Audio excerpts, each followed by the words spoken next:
الحمد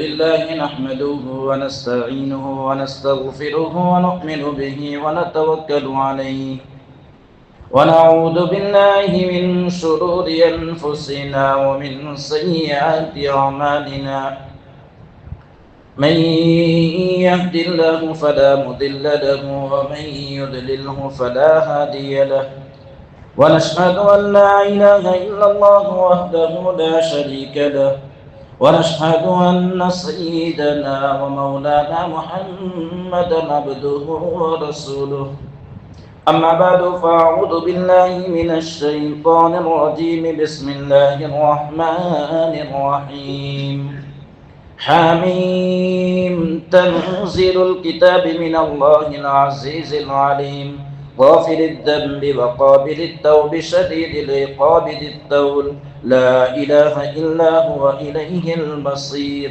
صدق الله مولانا العظيم. محترم بزرگ و عزیز بھائیوں، میں نے جو آیت آپ حضرات کے سامنے تلاوت فرمائی ہے وہ سورہ مؤمن کی پہلی آیت ہے، 24ویں پارے میں ہے، جس میں اللہ تبارک و تعالیٰ نے اپنی 4 صفات کو بیان فرمایا.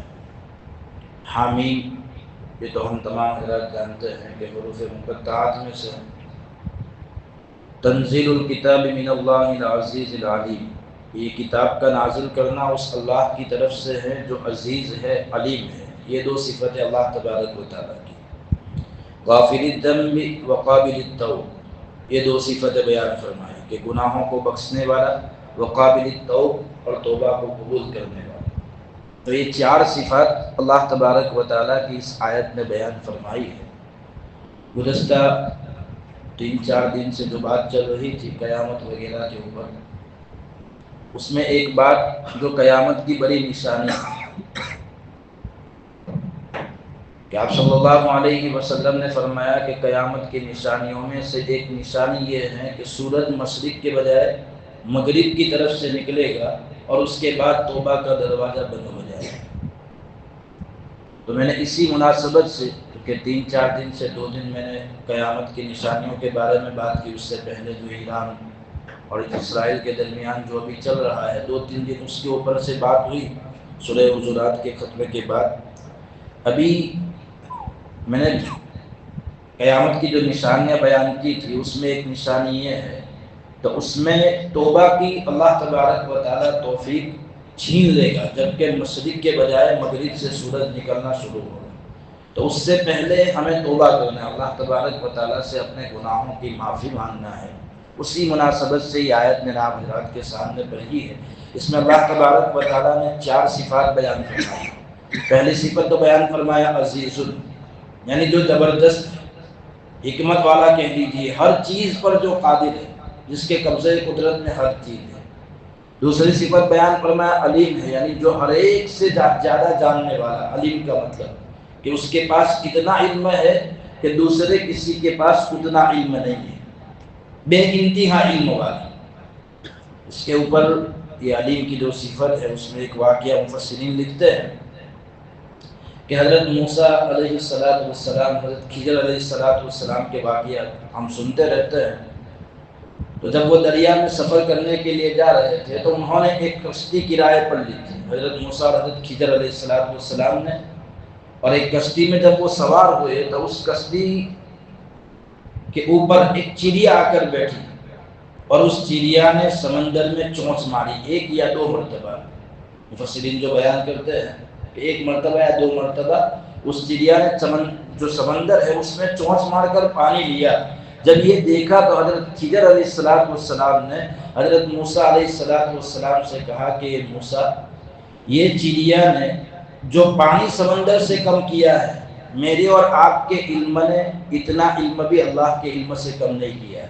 لیکن دونوں، حضرت موسیٰ علیہ السلام تو انبیاء میں سے ہیں، حضرت خضر علیہ السلام کو اللہ نے تکوینی علم دیا ہے، اتنے زیادہ علم کے مالک. اور وہ یہ کہہ رہے ہیں کہ یہ جو چڑیا نے جو سمندر میں سے 1-2 اپنا چونچ کا پانی کم کیا ہے، ہمارے دونوں کے علم نے اتنا بھی علم اللہ کے علم میں سے کم نہیں کیا ہے. تو اللہ اتنا علم والا ہے تو بے انتہا علم والا، یہ دوسری صفت بیان کی۔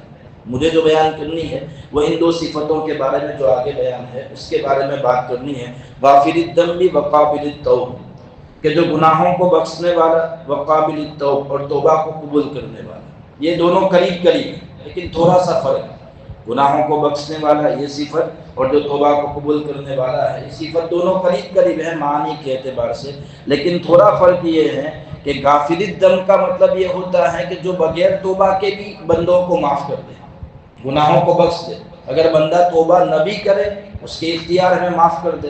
اور دوسری جو صفت بیان فرمائی وقابل التوب، کہ جو توبہ کو قبول کرنے والا ہے، یعنی بندہ جب توبہ کرتا ہے تو اللہ اس کی توبہ کو قبول کر کے اس کو معاف فرماتا ہے۔ یہ دو صفت میں اتنا فرق ہے۔ اب آپ سمجھیے اس بات کو کہ اللہ تبارک و تعالیٰ نے دنیا میں جتنی بھی چیزیں بنائی ہیں، ہر چیز میں اس کی کوئی نہ کوئی مصلحت اور حکمت ہے۔ پوری کائنات میں اللہ تبارک و تعالیٰ نے جتنی بھی چیزیں بنائی ہیں، اس لیے علماء فرماتے ہیں کہ اللہ تبارک و تعالیٰ جیسے حکیم مطلق ہے ویسے اللہ حکیم مطلق بھی ہے، یعنی ہر چیز میں اس کی کوئی نہ کوئی حکمت، کوئی نہ کوئی مصلحت چھپی ہوئی ہے۔ یہاں تک فرمایا کہ کفر، شرک، گناہ اور معصیت میں بھی اللہ تبارک و تعالیٰ کی حکمت ہے۔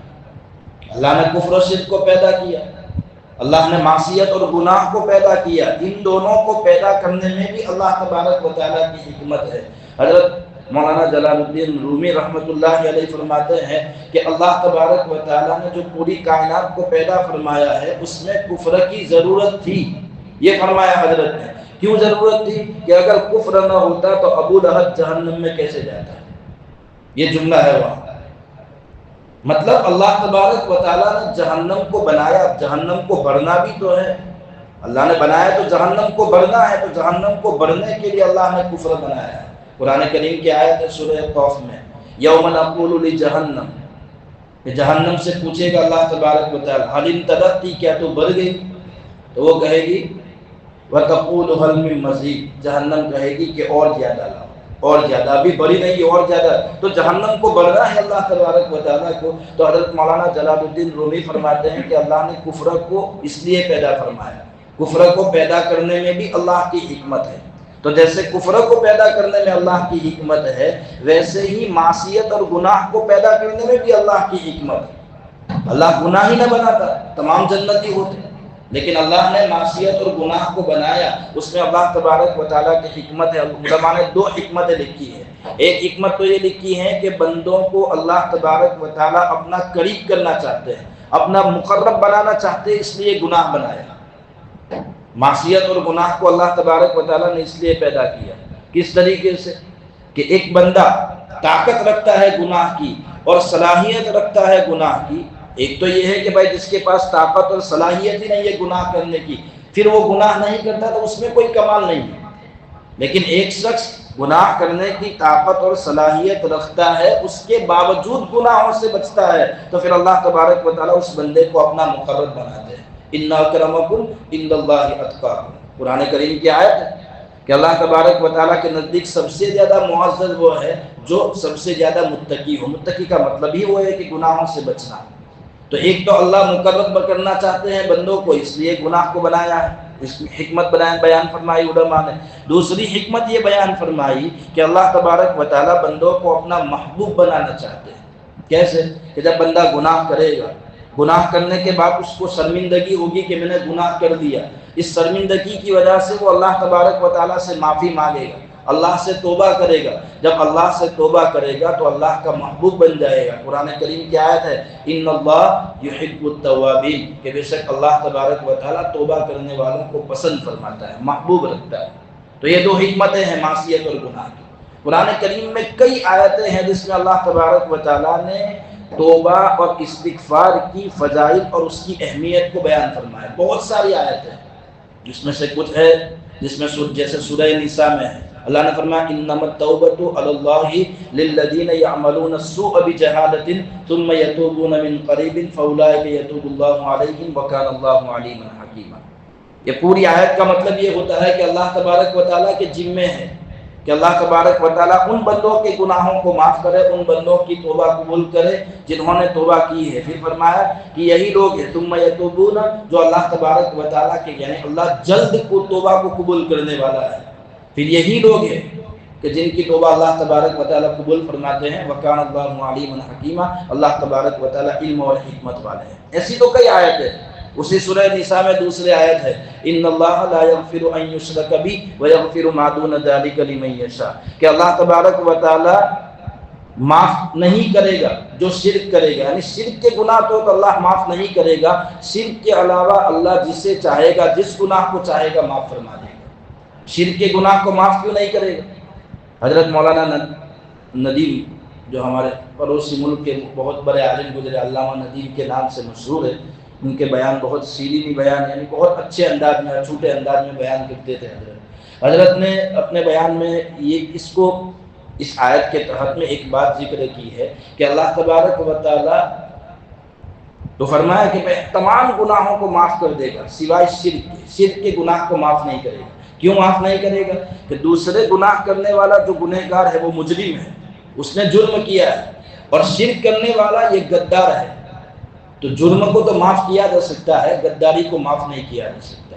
یہ انہوں نے اس کی تشریح میں حضرت نے بیان فرمایا۔ تو یہ آیت قرآن کریم میں ہے، توبہ اور استغفار کی اہمیت بیان کرتے ہوئے اللہ نے بیان فرمایا۔ بہت ساری آیات ہے، ایک جگہ اللہ نے فرمایا وما کان اللہ لیعذبہم، غالباً سورہ انفال میں ہے، وما کان اللہ لیعذبہم وانت فیہم وما کان اللہ معذبہم وہم یستغفرون۔ آپ صلی اللہ علیہ وسلم سے فرمایا کہ یہ نبی جب تک آپ ان کے اندر موجود ہے اللہ ان کو عذاب نہیں دے گا۔ پھر فرمایا اگر نبی نہیں ہے، جیسے ہمارے درمیان آپ صلی اللہ علیہ وسلم موجود رہیے، تو پھر ہمارے لیے آگے آیت میں فرمایا وما کان اللہ معذبہم وہم یستغفرون، اور جب تک ان میں استغفار کرنے والے لوگ، توبہ کرنے والے لوگ موجود ہوں گے اللہ ان کو عذاب نہیں دے گا۔ تو یہ اہمیت ہے توبہ، اور اللہ تبارک و تعالیٰ نے استغفار کی اہمیت ایسے تو جگہ جگہ پر ہے۔ ایک جگہ اللہ نے فرمایا فَمَن يَعْمَلْ سُوءًا، وہی سورہ نساء میں ہے غالباً، فَمَن يَعْمَلْ سُوءًا أَوْ يَظْلِمْ نَفْسَهُ ثم يستغفر اللہ ثم يستغفر اللہ یزد اللہ غفور الرحیم۔ تو اس میں بھی یہی فرمایا اللہ تبارک و تعالیٰ نے توبہ اور استغفار کی اہمیت کو بیان فرمایا۔ ہم مشہور آیت سورہ توبہ کی ایھا الذین آمنوا توبوا الی اللہ توبۃ نصوحا، کہ ایمان والو توبہ کرو۔ کیسی توبہ؟ سچی پکی خالص توبہ، توبۃ نصوحا۔ تو کیا ہوگا؟ عسیٰ ربکم، تو امید ہے ان یکفر عنکم سیئاتکم، اللہ تبارک و تعالیٰ تمہارے گناہوں کو معاف فرمائے۔ تو ایسے تو بہت ساری آیات ہیں، احادیث آپ صلی اللہ علیہ وسلم کی بڑی بڑی ہیں۔ حدیثوں میں آپ صلی اللہ علیہ وسلم نے توبہ اور استغفار کی اہمیت کو بیان فرمایا۔ ایک حدیث ہے حضرت عبداللہ ابن مسعود رضی اللہ تعالیٰ عنہ جس کے راوی ہیں، فرماتے رسول اللہ صلی اللہ علیہ وسلم نے فرمایا کہ اللہ تبارک و تعالیٰ اپنے مومن بندے کی توبہ سے خوش ہوتا ہے۔ پھر مثال بیان فرمائی آپ صلی اللہ علیہ وسلم نے کہ کتنا خوش ہوتا ہے۔ آپ صلی اللہ علیہ وسلم نے فرمایا کہ ایک شخص ہے جو ایک بیابان جنگل میں ایک میدان میں گم وہاں چلا گیا، اور اس کے ساتھ ایک سواری ہے جس سواری پر اس کا سامان، اس کا کھانا پینا ہر چیز موجود ہے۔ وہ میدان میں پہنچا، وہاں جا کر اس کو نیند کا غلبہ ہوا، وہ سو گیا۔ اب جب بیدار ہوا تو دیکھا کہ اس کی سواری اس کے پاس موجود نہیں ہے، جس پر اس کا کھانا پینا جو ساز و سامان تھا وغیرہ تھا وہ سواری موجود نہیں ہے۔ اب وہ ڈھونڈنے کے لیے نکلتا ہے اس بیابان میں، اس جنگل میں، اس میدان میں، ڈھونڈتے ڈھونڈتے اس کو پیاس لگ جاتی ہے، پانی کہیں نہیں ملتا۔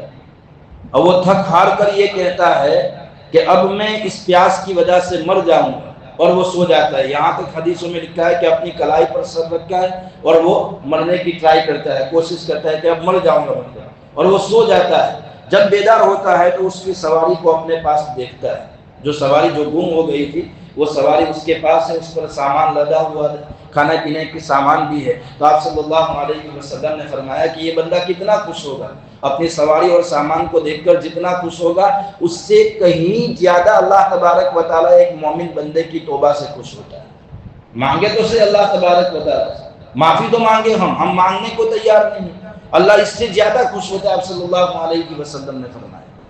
پھر ایک بات، ایک حدیث ہے، مشہور حدیث ہے، جب شیطان کو اللہ تبارک و تعالیٰ نے نکالا تھا تو شیطان اللہ تبارک و تعالیٰ سے کہہ کر آیا کہ اللہ تیری عزت کی قسم، میں جب تک تیرے بندوں کے جسموں میں جان موجود ہے اس وقت تک تیرے بندوں کو میں گمراہ کروں گا، آگے سے، پیچھے سے، مطلب دائیں بائیں سے، یہ وہ کہہ کر آیا تھا۔ تو اللہ تبارک و تعالیٰ نے بھی اسے جواب دیا تھا، جو حدیثوں میں موجود ہے۔ اللہ تبارک و تعالیٰ نے اس سے کہا تھا کہ میری عزت کی قسم، میرے جلال کی قسم، عزتی و جلالی کا لفظ ہے حدیثوں میں، کہ میری عزت کی قسم، میرے جلال کی قسم، جب تک میرے بندے مجھ سے اپنے گناہوں پر معافی مانگتے رہیں گے میں ان کو معاف کرتا رہوں گا۔ تو گمراہ کرتا رہے، میرا کام معاف کرنا ہے، اور بندوں کا کام معافی مانگنا ہے۔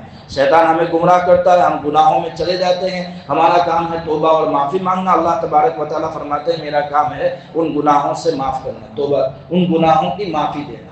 ہم مانگے تو صحیح، ہمیں اللہ تبارک و تعالیٰ نے رمضان کا مہینہ دیا، آج 22 روزے ختم ہونے کو آئے۔ حدیث میں آتا ہے، آپ صلی اللہ علیہ وسلم کی مشہور حدیث ہے کہ اگر کسی کو رمضان کا مہینہ ملے، 3 بد دعائیں کی تھی حضرت جبرائیل علیہ السلام نے، اور آپ صلی اللہ علیہ وسلم نے اس پر آمین کہا تھا۔ ابھی تھوڑے دن پہلے دوپہر فضائل اعمال کی جو تعلیم ہوتی ہے اس میں آیا تھا کہ آپ صلی اللہ حضرت جبرائیل علیہ السلام نے کہا کہ جسے رمضان کا مہینہ ملے اور پھر بھی اس کی مغفرت نہ ہو وہ ہلاک ہو جائے۔ تو آپ صلی اللہ علیہ وسلم نے فرمایا آمین۔ تو اگر ہمیں تو رمضان کا مہینہ ملا ہے، اس رمضان کے مہینے کے ملنے کے باوجود اس مہینے میں اگر ہماری مغفرت نہیں ہوتی تو پھر تو ہم اس بد دعا کے مستحق ہو جائیں گے، اور اس پر آمین بھی نبی صلی اللہ علیہ وسلم نے کہی۔ توبہ کرے، مغفرت مانگے، یہ آخری اسرا چل رہا ہے۔ آخری اسرا کو جہنم سے خلاصی کیا تو ہے، جہنم سے چھٹکارے کا تو یہ اسرا ہے کہ اس میں اللہ تبارک و تعالیٰ کئی لوگوں کو، کئی مجرموں کو، کئی گنہگاروں کو اللہ جہنم سے آزاد کرتا ہے۔ بہرحال میں تو یہ کہہ رہا تھا کہ یہ حدیث آپ صلی اللہ علیہ وسلم نے بھی توبہ کی اہمیت اور استغفار میں بیان فرمائی ہے۔ ایک حدیث میں آپ صلی اللہ علیہ وسلم نے فرمایا کہ اللہ تبارک و تعالیٰ رات کے وقت اپنے ہاتھوں کو پھیلاتے ہیں، یدہ کا لفظ ہے، اپنے ہاتھوں کو پھیلاتے ہیں۔ اس کا مطلب یہ ہے کہ اللہ تبارک و تعالیٰ بندے کی توبہ کی طلب میں رہتے ہیں، یہ مطلب ہے ہاتھوں کو پھیلانے کا۔ حدیث میں ہے کہ ہاتھوں کو پھیلاتے ہیں، دن میں، رات میں گناہ کرنے والا بندہ دن میں توبہ کر لے، اور رات اللہ تبارک و تعالیٰ دن میں ہاتھوں کو پھیلاتا ہے تاکہ رات میں توبہ کرنے والا، رات میں گناہ کرنے والا دن میں توبہ کر لے۔ اور یہ اللہ تبارک و تعالیٰ فرمایا حدیث میں جو جملہ ہے حتی تطلع الشمس من مغربہا، یہ ہاتھوں کو اللہ اس وقت تک پھیلائے رکھیں گے، یعنی اللہ اس وقت تک بندے کی توبہ کی طلب کرتے رہیں گے جب تک کہ بندہ معافی نہ مانگ لے۔ کب تک فرمایا؟ جب تک کہ سورج مغرب سے طلوع نہ ہو جائے، یعنی جب تک سورج مشرق سے طلوع ہو رہا ہے اس وقت تک اللہ تبارک و تعالیٰ بندے کی توبہ کے طلب میں رہتے ہیں۔ یہ حدیث میں آپ صلی اللہ علیہ وسلم نے فرمایا۔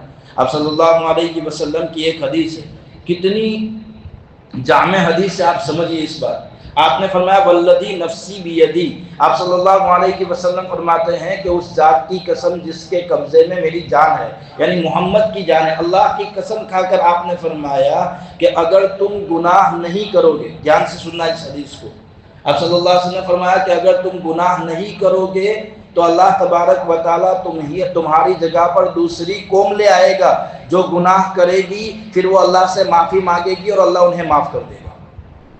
تو اس میں کہ آپ صلی اللہ علیہ وسلم ہمیں گناہوں پر ابھار نہیں رہے ہیں، یہ مت سمجھ لینا کہ بھائی اللہ، آپ صلی اللہ علیہ وسلم نے فرمایا کہ اگر تم گناہ نہیں کرو گے تو اللہ دوسری قوم لے آئے گا۔ حالانکہ نبیوں کو تو اللہ تبارک و تعالیٰ اس لیے بھیجتے ہیں کہ بندوں کو گناہوں سے نکال کر اللہ کی اطاعت کی طرف لے جائے۔ تو آپ صلی اللہ علیہ وسلم ہمیں اس حدیث میں ابھار نہیں رہے گناہوں پر۔ اللہ تبارک و تعالیٰ کی جو شان غفاری ہے جس کو یہاں بیان کیا ہے، غافر الذنب، اس کو آپ صلی اللہ علیہ وسلم اس کی شان، یعنی اللہ کی اس صفت کو، اس شان کو بیان کرنا چاہتے ہیں۔ بنی اسرائیل کا ایک واقعہ حدیثوں میں ملتا ہے اسی توبہ پر۔ آپ صلی اللہ علیہ وسلم نے فرمایا کہ بنی اسرائیل میں ایک شخص تھا، صحابہ کے درمیان آپ نے فرمایا کہ تم سے پہلے جو لوگ گزرے ہیں اس میں ایک شخص ایسا تھا جس نے 99 قتل کیے تھے، 99 مرڈر، 99 قتل کیے تھے۔ جب اس کو احساس ہوا کہ مجھ سے گناہ ہوا ہے تو اس نے ڈھونڈنا شروع کیا، لوگوں سے پوچھنا شروع کیا کہ کوئی ہے جس کا مجھے پتہ بتا دیا جائے، کسی عالم کا، کہ میں اس کے پاس جاؤں اور اس سے پوچھوں کہ میری توبہ کیسے ہوگی۔ تو لوگوں نے اس کو ایک پتہ بتایا ایک راہب کا کہ فلاں راہب کے پاس چلے جائے۔ وہ بندہ اس راہب کے پاس گیا، 99 قتل کرنے والا آدمی، اس راہب سے پوچھا کہ میں نے 99 کو مارا ہے، کیا میری توبہ قبول ہو سکتی ہے؟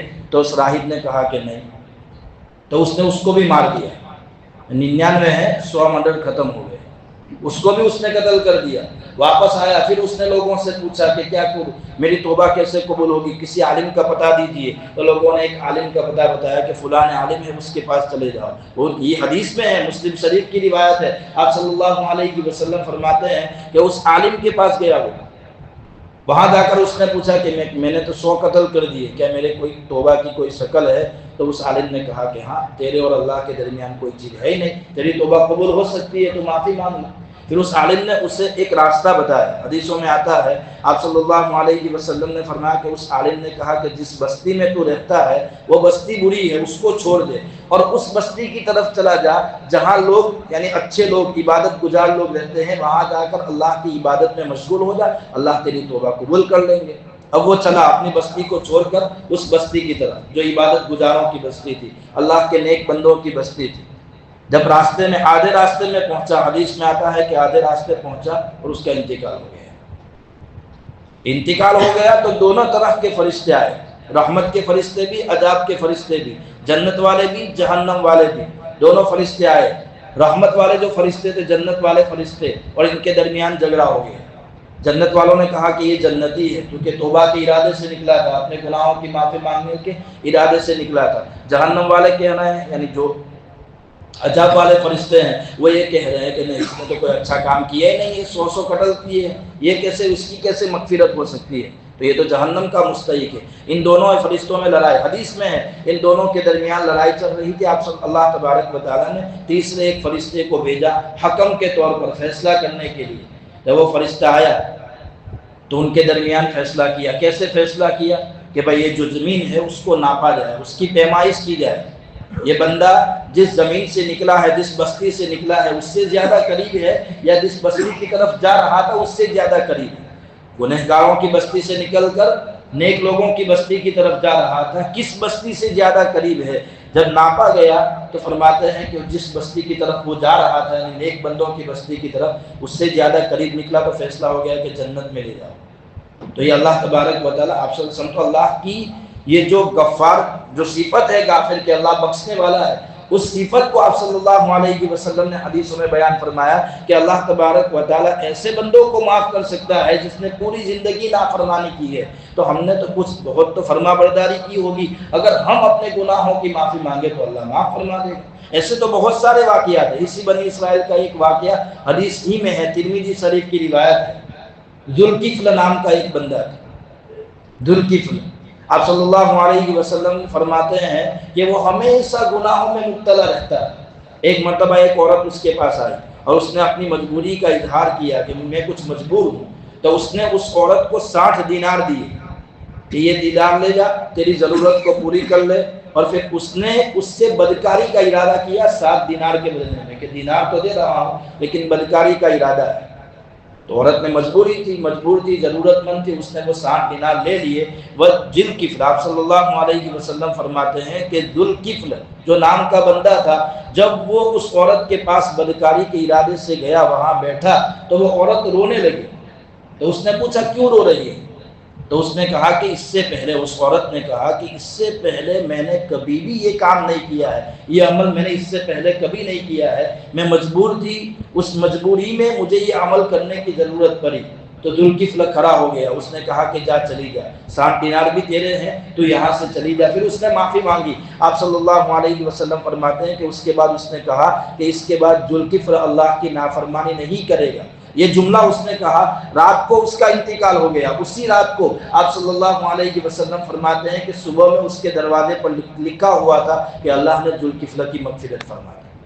بنی اسرائیل کے زمانے میں اس سے پہلے حضرات کو معلوم ہے کہ کوئی گناہ کرتا تھا تو بھی دروازے پر لکھ دیا جاتا تھا کہ فلاں نے یہ گناہ کیا ہے۔ کوئی اچھا کام کرتا تھا، نیک عمل کرتا تھا، تو ان کے دروازے پر صبح میں لکھا ہوا ہوتا تھا کہ اس نے یہ نیک عمل کیا ہے، تو اس نے اچھا کام کیا، اللہ نے اس کی مغفرت کر دی۔ آپ صلی اللہ علیہ وسلم فرماتے ہیں کہ اس کے دروازے پر یہ لکھا ہوا ہوتا ہے۔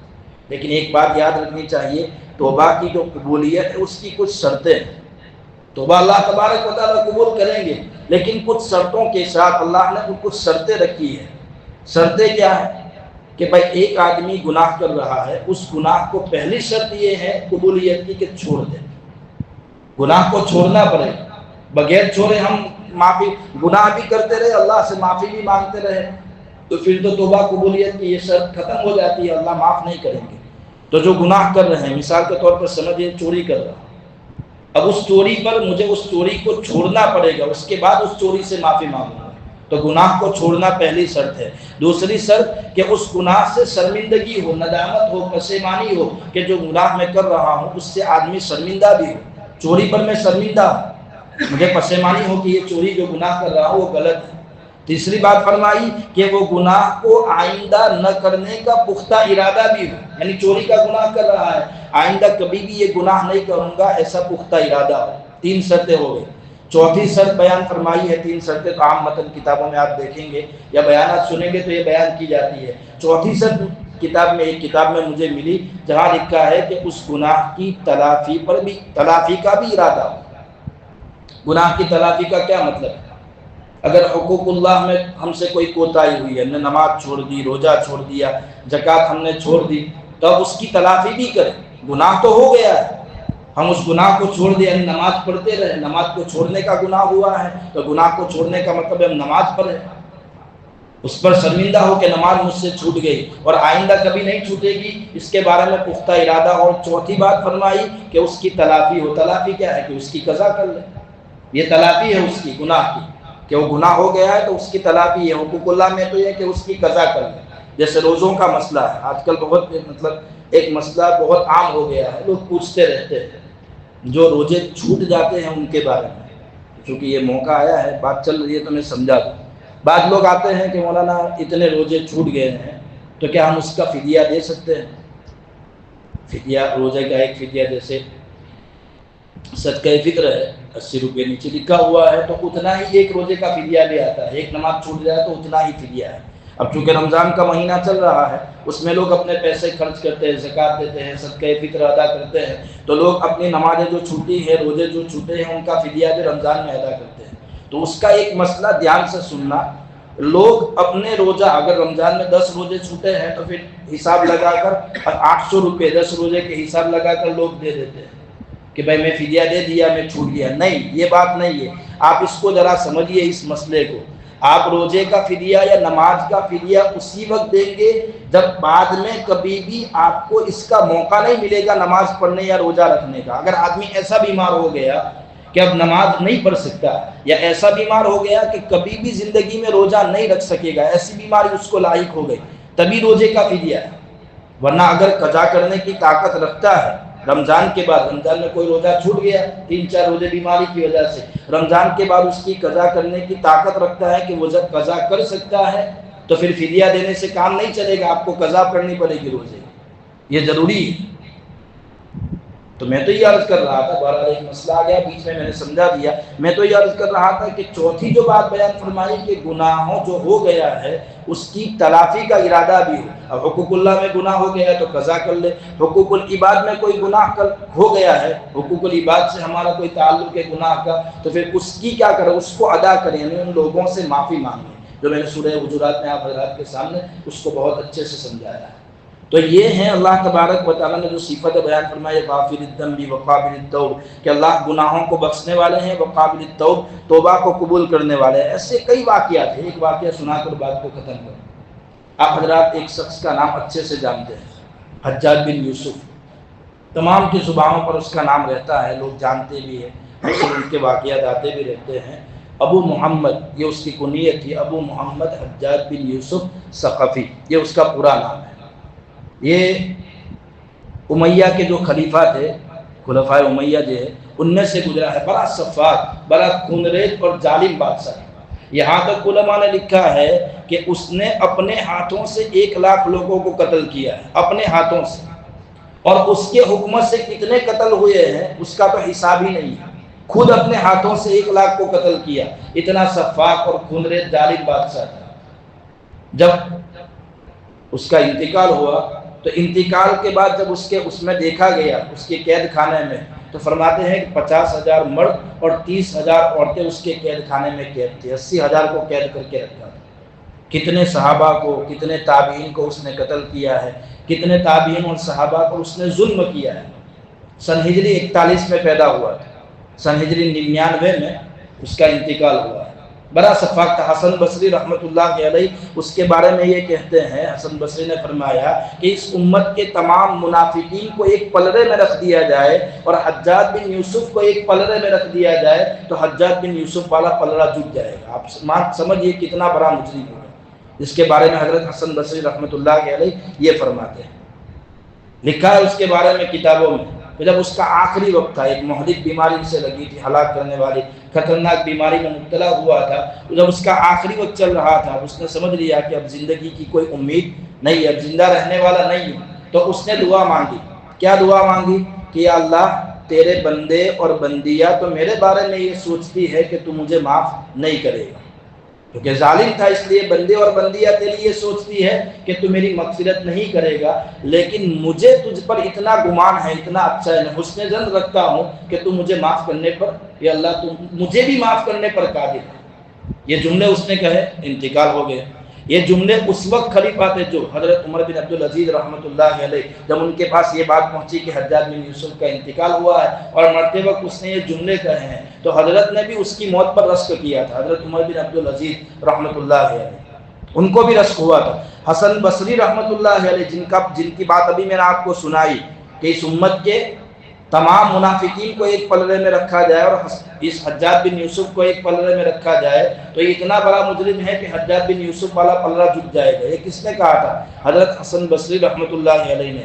جب یہ بات حضرت حسن بصری رحمۃ اللہ علیہ کے پاس پہنچی کہ اس نے یہ جملہ کہا ہے کہ اللہ تیرے بندے اور بندیاں تو مجھے یہ کہہ رہے ہیں کہ تو معاف نہیں کرے گا، لیکن مجھے حسن ظن ہے کہ تو میری معافی پر بھی قادر ہے، تو حضرت حسن بصری نے تعجب سے پوچھا کہ کیا اس نے یہ کہا؟ تو لوگوں نے کہا کہ ہاں اس نے یہ جملے کہے، تو حضرت حسن بصری رحمۃ اللہ نے فرمایا کہ مجھے امید ہے کہ اللہ اسے بھی معاف کر دے گا۔